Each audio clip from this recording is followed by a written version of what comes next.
Preston, at times, the president tried to rattle Joe Biden with personal attacks, but the former vice president did his best to stick to the issues.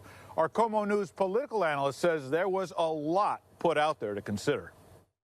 The American public won tonight because they saw a real debate. Political strategist Ron Dotzauer says the debate featured plenty of back and forth and occasional cheap shots, but also a lot to chew on. I thought both candidates kind of put their best foot forward in a way. President Donald Trump played up his own criminal justice reforms while attacking former President Joe Biden for a crime bill that led to mass incarcerations. Well, I thought that the president did a little damage on the 1994 Criminal Justice Act. Dotzauer says Biden scored on the question of health care and Trump's efforts to dismantle Obamacare. Where's your plan?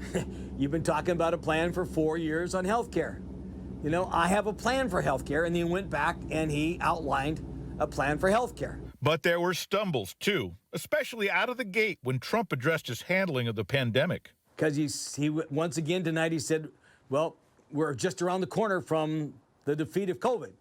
And that's just not true. Dotzauer says Biden was smart to talk about uniting red states and blue states, but missed opportunities, too. I didn't think that Biden did a particularly good job, you know, on some of his counter-punching tonight.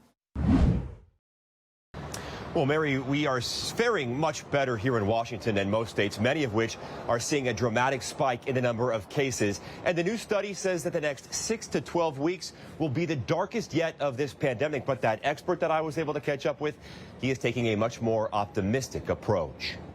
From the country's first COVID-19 outbreak nearly 8 months ago, Washington state has reached a sobering statistic, now sitting at more than 100,000 cases. Governor Jay Inslee tweeting Thursday, quote, "Every choice you make right now matters." The number of infections rising since September and hospitalizations slowly ticking up as well. It's not going away like a miracle. The virus doesn't care about how exhausted we are. While other states, shown in the darker red, see a surge in their cases, we are looking much better, but some warn the next 6 to 12 weeks will be the worst yet.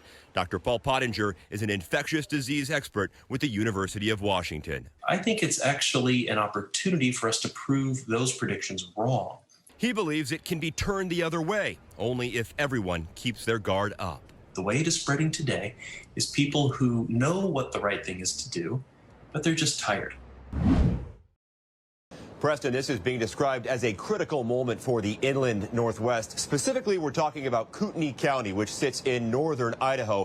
One hospital there is at 99% capacity, and officials say that entire region is getting slammed.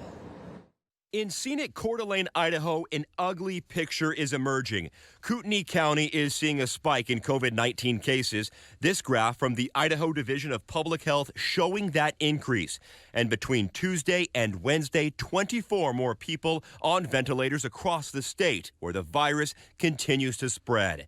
At Kootenai Health, officials there are sounding the alarm, that hospital inching closer to capacity. As of now, staff treating 31 COVID-19 patients, 11 needing critical care. Having reached out to other hospitals in the region, including those in Spokane, officials say they may have to turn to Seattle for help.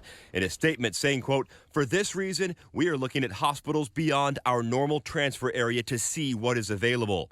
Overall, Washington state is in good shape when it comes to available hospital beds, and data from the Department of Health appears to show Spokane County is as well. Closer to home, Harborview tells KOMO News that it is not expecting to take in anyone from Idaho. At Virginia Mason, there was no word on if the hospital itself had been notified about the situation.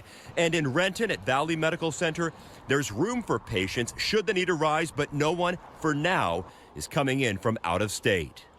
Hey everybody, I'm Eric Johnson from KOMO News. Thanks for checking out the KOMO YouTube channel. You can see more of our videos right here by clicking on the video links for more news from the Seattle area and all of Western Washington. And don't forget to click the subscribe button below so you don't miss our YouTube updates.